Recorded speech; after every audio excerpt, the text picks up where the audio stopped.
Welcome back to the show, everybody. Check out these numbers. The headlines we have for you today: SEC and XRP, a bond or a note? Shane Ellis theory, FlyWheel theory. Are they closer than we think? We're going to get into that because I believe we are witnessing the brink of a new world order, a great reset. Yes, I do. Somebody roll that beautiful intro.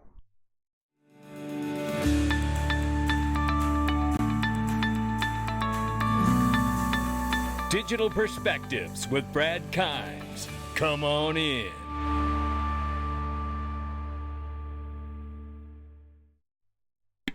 Welcome back to the show, everybody. You can follow us on TikTok, YouTube, Twitter, and Facebook for exclusive content. $971 billion market cap for crypto. Download that Coin Paprika app. Bitcoin right now, 19,100 plus. We see Ethereum at 1,300 plus. XRP at the number 6 spot at 47 cents is where we're at right now. And I want to take a look at this before we move forward. $5,000 minimum right now for Ripple, ladies and gentlemen, on link2.com, link underneath this video. But there are amazing products outside of Ripple on there as well. Zipline, we've seen that really go very quickly as well. NASA, I look at that like that is an incredible project. Also see them working with like Walmart, NASA, things like that. Uphold, as you know, so many other great products, ladies and gentlemen. Check them all out. BitPay just had a recent integration the other day. Check it all out. Don't forget about it. Link2.com underneath the video. Uphold says major coins slip like Bitcoin, Ethereum, and XRP are all in the red to start the week. XRP is, however, still green over 7 days. How about that? We know we've had a strong run, certainly going into and over the weekend, hitting at least 55 cents right now, taking a breath. We'll see what goes on even further. But don't forget, you can open an Uphold account underneath the video as well. No interest, no deposit, no withdrawal fees, ladies and gentlemen. And if you're already a customer, don't mess around. Tell somebody about it. Link underneath the video. International Criminal Police Organization, known widely as Interpol, has issued a red notice on Do Kwon, the co-founder of Terraform Labs and the Terra ecosystem, as the manhunt for the elusive crypto chief continues. He's been tweeting that he's been going to the mall and just hanging out, and he's seen at least a handful of people that know him from Twitter. I don't know what's going on here, but I tell you, something doesn't seem to be adding up, and that doesn't really fall too far from the tree it started from, I can tell you that. But we'll keep you up to date as to whether Interpol catches up with him or not. Look right here. I played a piece of Pippa Malmgren video this morning, and I've covered this before, but I need to set the tone because I do believe we're going to look at some information about the new world order that we're moving to. We know it involves a lot of things from political side to money, and we're focused on the money. But I want you to hear what she says here because she is the daughter of someone who worked in the Nixon presidential administration when they came off of the gold standard. This is very important as we move forward. Take a listen here, what she says. And it's not about the U.S. versus China. It's about what underpins a world order is always the financial system. Bingo. I was very privileged. My father was an advisor to Nixon when they came off the gold standard in '71, and so I was brought up with a kind of inside view of how very important the financial structure is to absolutely everything else. And see, the interesting point I need to make here very quickly is people feel like this whole a different global reserve currency or some kind of different monetary system or bridge assets being moved into to operate beside the U.S. dollar as global reserve currency, a multipolar backed system. They believe this stuff is so futuristic that it can't happen. But it was just 51 years ago when the U.S. dollar and everyone else came off the gold standard. We are due. Keep listening. And what we're seeing in the world today, I think, is we are on the brink of a dramatic change where we are about to, and I'll say this boldly, we're about to abandon the traditional system of money and accounting and introduce a new one. And the new one, the new accounting, is what we call blockchain. It means digital. It means having a almost perfect record of every single transaction that happens in the economy, which will give us far greater clarity over what's going on. It also raises huge dangers in terms of the balance of power between states and citizens. In my opinion, we're going to need a digital constitution of human rights if we're going to have digital money. But also, this new money will be sovereign in nature. Most people think that digital money is crypto and private, but what I see are superpowers introducing digital currency. The Chinese were the first. The U.S. is on the brink, I think, of moving in the same direction. The Europeans have committed to that as well. And just to be clear, we know that there are 90 plus central banks around the world that are in some process of developing, piloting, launching a central bank digital currency. So it's coming, right? But here's the interesting part to all of this. Remember, Ripple has been carrying this torch as well for a very long time. Here's 2017 reference right here from Ant One. We look forward to this new world order, right? That's where we're moving to. What does Caitlin Long talk about? And be full disclosure here, Caitlin Long, I've never really heard talk a lot about XRP. She's a big Bitcoin person and crypto advocate. But this is an important piece to the puzzle of today's talk here. Because she said yesterday evening, a good piece of history to read about is the Plaza Accord. I saw that and I said, you know what? I'm curious. Then I got enthusiastic because the Plaza Accord was a joint agreement signed in September 22 of 1985 at the Plaza Hotel in New York City between France, West Germany, Japan, the UK, the United States to depreciate the US dollar in relation to the French franc, the German Deutsche Mark, Japanese yen, and the British pound sterling by intervening in currency markets. By intervening in the currency markets, the US dollar depreciated significantly from the time of the agreement until it was replaced by the Louvre Accord in 1987. Look, I want to show you this real quick, if I could. Can I just flash this to you real quick? Because you need to see this. This is what I want to remind you of. And look who was in New York having a meeting. The BRICS Coalition. I hope it wasn't like the Plaza Accord, which was to depreciate the U.S. dollar significantly against those countries' currencies. I don't know, I'm speculating, but Caitlin Long said you should read up on it. And then to go further, she makes a comment here a little before then that says the dollar is our currency, but it's your problem. That was said by the U.S. Treasury Secretary John Connally to fellow G10 finance ministers in November of 1971 at the G10 meeting in Rome. Bitcane says down here, although I don't agree with him that it will be Bitcoin, he does. He says systemic issues exist because our collateral doesn't match how people and money need to move. Listen to this. Solutions of the 60s and 70s SDRs, special drawing rights by the IMF, didn't work because of lacking technology. We have talked about that here. And the Bancor coin as well. Today, he says we have the new tech and monetary technologies. He thinks it's Bitcoin. I don't. But respectfully, what I want to show you now is the conversation that was going on in 2020 from the IMF. Barry Eichengreen, who was also on the podcast channel, interviewed by David Schwartz a year or two ago as well, with Geeta Gopinath in this IMF webinar. He explains about the Triffin dilemma and the US dollar and the problem with it, which means quickly the problem with the US dollar serving as a global reserve currency and a national currency at the same time. That's depressing because fiscal policy is heavily politicized.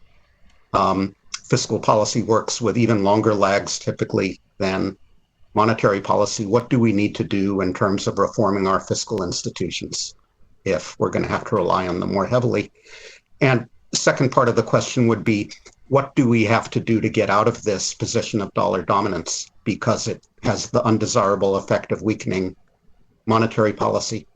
And it will run up sooner or later against the 21st century Triffin dilemma problem. And how about that for dropping one on the crew? That conversation has been going on for at least 2 years now. Then there is Kristalina Georgieva, IMF Managing Director here, talking to President Macron for thanking him for committing rechanneling 30% of France's SDRs to benefit countries in need, especially in Africa.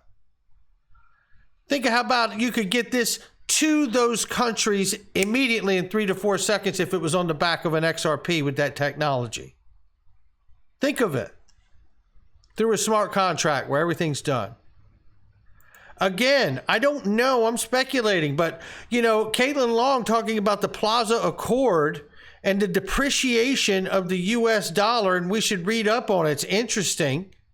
We are in a moment that with so much money has been printed in such a short period of time, you would think there has to be some kind of event, just like the IMF and Barry Eichengreen are discussing here in 2020, where you run up against the Triffin dilemma of the U.S. dollar dominance. These are the conversations, ladies and gentlemen. Is that what they're doing there? Working on a new Plaza Accord to depreciate the U.S. dollar against the BRICS coalition money? I don't know. I do not know the answer. It could just be a general summit for all we know. But I know this. European Central Bank exploring distributed ledger technology for interbank settlements is moving forward. I want to get to the bottom of this because it goes through, and Panetta says, the ECB, European Central Bank, must be prepared for a scenario where market players adopt distributed ledger technology for wholesale payments as well, this is key, as well as securities settlement. But a system that builds on the ECB's existing target services could be implemented more rapidly than a system based entirely on DLT. So there you're talking about working off the target services platform as is with some changes, and then hopefully the interoperability into everybody else that has DLT is what it sounds like. To settle securities is one of the big things we hear in there. For wholesale payments as well as security settlement. This is Matthew Solomon. Do not go anywhere, please. I'm begging you to stay with me. Oh, am I begging you? I'm only going to give you a few moments of this. Please take a listen. I think I looked yesterday. What's happened with all that? There may have been some extension that's legally binding. This is the way that these settlements are styled. But the Commission found that this lending product was a equity security, an investment contract, but also that it constituted a note under the Reeves test. And that is according to BlockFi case and the Reeves test finding from that judge in that case. And Steve Buchholz is on stage as well. But that is important because we need to know what that means. What does debt and equity securities mean when we're talking about these things? Well, if we're talking about the Financial Stability Board or the EU or the IMF or the World Bank, in the form of crypto and how it's understood this way. Shout out to Nathan Price. Hybrid tokens, highlighted just like RippleNet, and we know they're XRP, can be classified as debt or equity securities if they share characteristics of asset tokens, for example. If the hybrid instrument generates interest for the holder, it should be classified as a debt security. Stay with me here. The IMF put out a diagram we covered a while ago. Whether you see XRP as a utility token or a hybrid token, what does it say here? Same as asset tokens if you see it as a hybrid token, as the IMF and other organizations do, or a utility token, which it says here to trade credit and advanced debt securities. If you follow this from the hybrid, it says same as asset tokens. Well, what are asset tokens? Debt and equity securities. Much like the conversation we hear Matthew Solomon, which is Brad Garlinghouse's lawyer, talk about as recently as June of this year. On stage with an SEC attorney making jokes about elaborating on the Reeves test. Understanding that according to legal analysts on the summary judgment filing as it is now, and more information will come, It appears that the SEC is claiming they're not saying XRP is a security per se, but that it can't be sold or offered without being done in the manner of a security. More evidence that the SEC is certainly trying to push this thing into a favorable designation that it sees for itself, or maybe for the U.S. Treasury use and the financial system. At any rate, we go past these charts, and then we have to look at the definition of equity securities. Stay with me. I'm telling you. You know, Matthew Solomon's using these terms: debt securities, equity securities. That's Brad Garlinghouse's lawyer we're listening to on stage with Steve Buchholz from the SEC. I am not a lawyer, nor am I a financial advisor, but I am a wild speculator. Equity securities represent ownership claims on a company's net assets. As an asset class, equity plays a fundamental role in investment analysis and portfolio management because it represents a significant portion of many individual and institutional investment portfolios. This is where I believe, in my small mind and understanding, where they may be making a play here through the Reeves test to say that there is a common interest through the XRP ledger being the common interest, is the claim. This decentralized product that holds all this liquidity and utility to move and settle value could be the common interest, literally. And what kind of precedent are we talking about in a scenario like that, let alone the conversation about the the escrow, XRP escrow, right? Debt security, as was mentioned by Matthew Solomon about the BlockFi case. They lend, and so does Ripple. And what do they lend? They lease XRP. Debt security is an investment asset that involves a debt rather than ownership in a company. A common example is when a corporation or government agency issues a bond and sells it to investors. So in this case, it would be the SEC claiming they did OTC sales. Ripple did OTC sales to exchanges and market makers, right? Who then turned around and sold everything to us. But they want to, possibly, they could be trying to make the argument to see XRP as a bond issuance with utility, which would ultimately be a debt security here. It's not what I want it to be. The IMF, here's another one from March of this year. Breaking down, in fact, what the topology of crypto assets are. Crypto assets that only act as a medium of exchange within a platform or network. Payment tokens. Isn't that what we've been hearing as a less offensive word than bridge currency for the world? Payment tokens. We don't care about the price of it because you only need it for 3 or 4 seconds. It's a payment token, and it proves itself as a payment token. It could serve ultimately someday as a global stablecoin, maybe, right? Depending on the classification, it's a global stablecoin launched off of that asset. I don't know. But I tell you, I think we're tap dancing all over what's trying to be done here by other entities and agencies. With corresponding liability to be classified under a separate subcategory under debt securities. Listen to this part. Security crypto assets, which always have a counterpart liability. Debt security crypto assets and utility tokens. We certainly can all agree XRP is a utility token to be classified under debt securities. How about that? This is the IMF, ladies and gentlemen, because I think it could serve them as a electronic SDR, or certainly could put the SDR on the back of an XRP. You could do it with a lot of dollars and money in the world, couldn't you? This is crypto knowledge laying it down right here. Floating the idea that, the Shane Ellis theory is still a possibility and on the table. And when I think of it, it certainly is too. Because if the conversation is really valid in the eyes of the SEC, trying to truly get a security treatment, I'll call it, on the asset XRP, whether who can hold it or how you get it or not, more than its actual designation,